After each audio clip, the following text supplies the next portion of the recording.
Dia memberi rezekiku, dia menjalankan jantungku, dia melihatkan mataku. Dan Allah ini sentiasa dekat dengan aku, dekat pada orang merih lagi. Kalau aku dekat dengan Allah, tentu aku akan dapat apa yang aku nak, dan Allah akan tolong. Husnuzan pada Allah. So bila kita nampak kebaikan dan kita nampak rahmat Allah dan Asmaul Husna tu, mesti yakin apa sifat 99 nama Allah tu, maka dengan sendiri kita akan berkeyakinan. Kalau orang kutuk kita pun, orang kata awak ni tak ada, jangan percaya. Kita mesti kata macam ni. Setiap kali orang kutuk kita kata apa? Apa anda fikir tentang saya bukan urusan saya. Saya yakin saya seorang bernilai dan tinggi di sisi Allah. Dan semakin takwa saya, semakin dekat dengan Allah. Semakin takwa saya, semakin mulia di sisi Allah. Dan walau sekumpulan manusia nak menghancurkan saya, kalau Allah tidak izinkan, tidak akan dapat.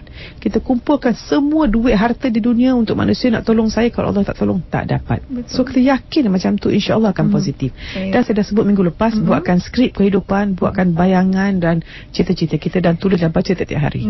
Dan juga terima kasih kepada sahabat kita di Facebook, Muhammad Hera. Dia beri ni, dia beri perkongsian ya. Dia kata etika kerja yang baik dalam organisasi, katanya yang pertamanya tak berkira dengan kawan dalam tugas. Betul. Yang keduanya tak lukakan hati kawan-kawan. Yang ketiganya beralah jika berselisih faham. Betul. Okey, kadang kita ni tak beralah pasal apa? Ego. Saya dah kata ego tu edging God out. Kita ego ni nafsu sebenarnya. Bayangkan masa kita lahir, masa baby tak ada ego pun. Kita macam ni, kalau kita nak jadi jahat, padahal masa tengok gambar masa baby, subhanallah, masa tu tak ada apa-apa kita ni. Tak reti apa-apa. Kita tengok orang yang besar pun, pangkat besar mana. Sebab tu kadang-kadang kita ni kalau dengar orang besar terlampau takut. Takut sangat. Saya heran. Kadang orang kata pernah lah apa ni, doktor lasik di luar negara, tengok saya buat mata, kadang very VIP mata buat. Maya tak takut ke? Apa? Saya kata, apa nak takut? Orang tinggi besar mana pun, dia berdoa pada Allah yang sama. Sama dengan Tuhan saya. Pada saya hanya Allah Maha Besar. Allahu Akbar. Bila kita kata Allahu Akbar, kita nampak manusia ni kecil. Kita pun kecil. Bila kita pandang semua ni, kita duduk, apa yang nak besar sangat? Itulah saya kadang mungkinlah hidayah Allah beri. Saya menyerulah dengan sebab slot ini, siapa yang saya menyeru semua orang. Siapa yang sombong-sombong tu, yang melayan orang berdasarkan pangkat, yang tak baik pada pembantu rumah, yang memanah hina orang miskin, buanglah sifat. Pasal kita tahu tertegak dunia 4 perkara. Keadilan para pemimpin. Semua pemimpin tolonglah adil. Kedermawanan orang kaya. Orang kaya dermalah, jangan duk simpan duit sangat. Nak duduk berapa tahun ni umur tu. Yang ketiga, ilmu para ulama. Orang berilmu tolonglah mengajar, tolonglah beri ilmu. Yang keempat, doa orang fakir. Sebab itu kita mesti pandang orang fakir tu ladang pahala kita. Betul. Kalau kita pergi R&R tu, nampak masuk toilet tu duit ada, orang kaya kadang saya tengok, wah kereta besar-besar, keluar kosong. Lain kali nak masuk bilik air tu, bawa RM1, RM2 bagi bayar. Mentang-mentang toilet tak bayar, tak bayar. Tak kesian orang yang bekerja tu, umur 50 tahun, makcik tua duk cuci toilet lagi, nak dapatkan 300-400. Kita sekali beli kasut RM5,000, jam RM30,000. Tak boleh ke beri orang miskin macam ni? Cuba lepas ni, insyaAllah ramai R&R semua orang toilet akan dapat duit lepas ni.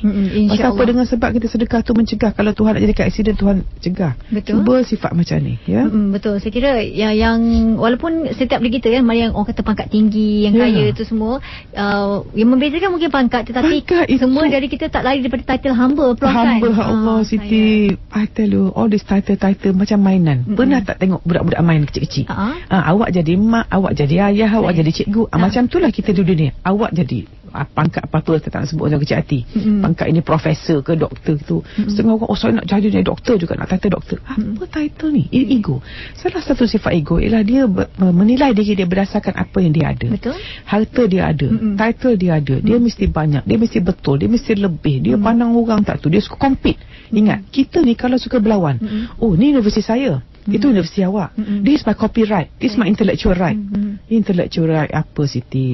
Kita punya ilmu ni bukan daripada siapa, daripada Allah Subhanahu Wa Taala. Memang kita kena ada pattern kadang-kadang, tetapi kalau dengan sebab ilmu kita tu ramai orang dapat, bila kita mati esok cari apa Siti? Cari ke intellectual property kita? Kita cari pahala. Cuba jangan berkira, kita anggap manusia ni semua sama. Kita satu alam, satu ummah, insya-Allah. Dan semua dan kita kalau mati esok kain kapan juga ya. Betul. Tak ada orang kaya kain setera, tak ada langsung Siti, bawa lah haligai mana, tak ada apa-apa. apa pun. Okey, bersama pemanggil waktu ni di minit-minit terakhir bersama siapa di talian? Assalamualaikum. Assalamualaikum. Waalaikumsalam. Saya Syarul dari Kuching, Sarawak. Silakan Cik Syarul. Nak tanya Prof, untuk motivasi macam ni kita memang bersemangat. Tetapi kita tidak dapat peluang untuk mendengar ceramah motivasi setiap hari. Jadi bagaimana nak momentum kekal bersemangat buat kerja dan sebagainya. Itu saja, terima kasih. Bagus, soalan yang cukup cemerlang. Silakan. Saya nak beritahu, nak share apa saya buat. Ya, walaupun saya pun kadang ada hari yang penat, letih ya. Tetapi macam motivasi, saya kata ilmu lah. Jadi kalau boleh dalam tengok, saya nak tanya orang sebenarnya, macam everyday orang Islam, tiap-tiap hari TV9 ada tanya dak ustaz. Berapa orang daripada kita yang buka channel TV agama? Itu pun dah satu. Nombor dua, dalam radio kita pasang radio apa? Kita pasang kaset apa?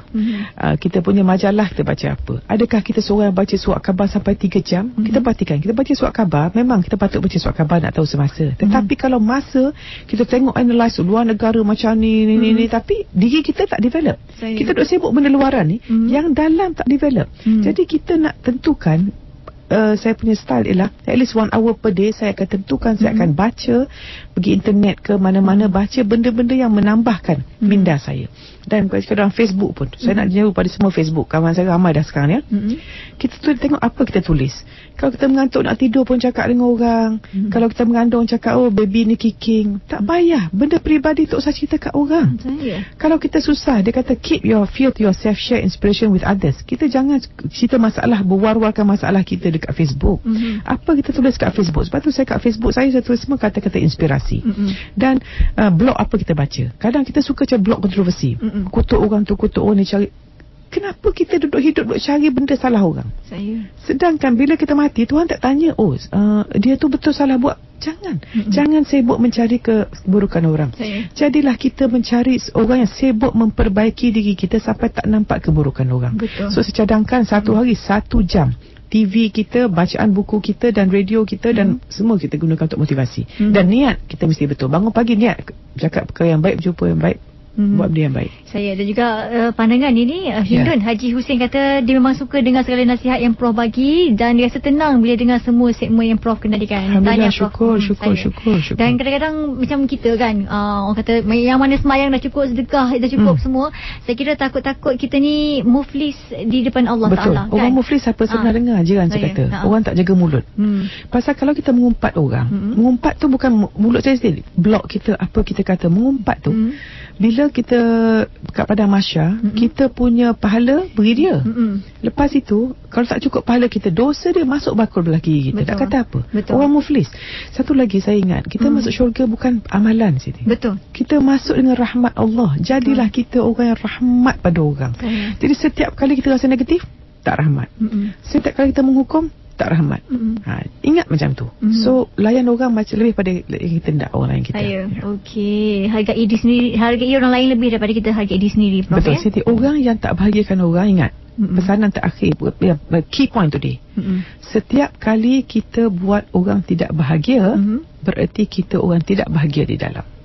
Dan orang yang tidak bahagia selalunya dia punya connection dengan Allah jauh. Jadilah kita orang dekat pada Allah. Pasal orang yang dekat dengan Allah akan sentiasa bahagia. Saya pernah dengar seorang datin tu, suami dia meninggal. Saya, datin macam mana? Muhaya, Kak nak belajar bahagia dengan Allah. Saya dengar tu subhanallah. Orang yang bahagia dengan Allah ni Siti, subhanallah. Pasal bila kita rasa Allah dekat kita, kita bahagia, maka kita nampak orang semua makhluk Allah. Tengok orang semua kesian, semua orang kita sayang. Orang yang tak buat jahat, kita doakan dia dan kesiankan dia. Jangan marah pada orang. Marah, bila kita marah dan dendam pada orang, sebenarnya seolah-olah kita minum racun tetapi nak suruh orang tu mati. Saya nak akhiri dengan cerita, boleh? Sempat masa? Sempat, Prof. Silakan. Okey, ada satu hari saya pernah cerita-cerita dalam surat mata ke hati saya yang akan bersiar pada Astro Prima hari Jumaat dan Sabtu dan Ahad ya.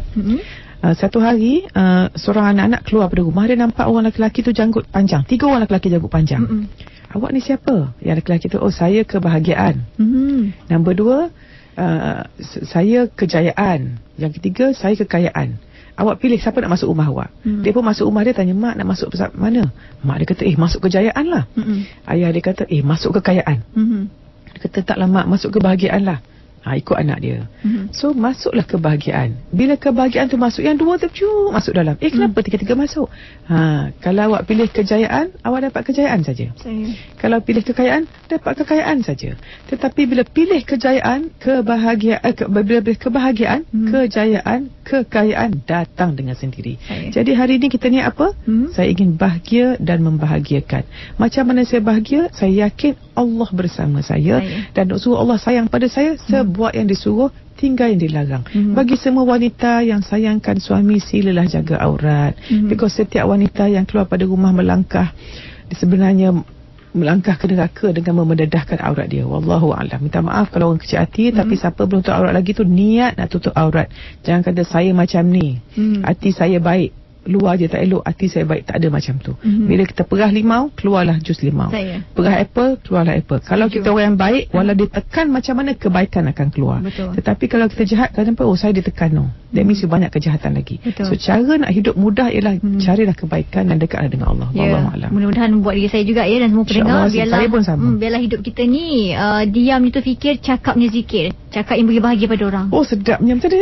Diamnya fikir, cakapnya zikir. Subhanallah Siti. Terima kasih kepada Profesor Dr. Muhair binti Muhammad yang merupakan pakar bedah lesik dari Prince Court Medical Center, juga merangkap pengarah peribadi dan profesion dari ACMS. Terima kasih Prof. Mudah-mudahan ilmu ni kalau tak banyak sikit pun jadilah beri manfaat buat semua ya. Jumpa lagi di masa-masa mendatang. Assalamualaikum Prof. Waalaikumsalam warahmatullahi wabarakatuh Siti. Untuk anda teruskan setia bersama dengan kami di IKIM FM.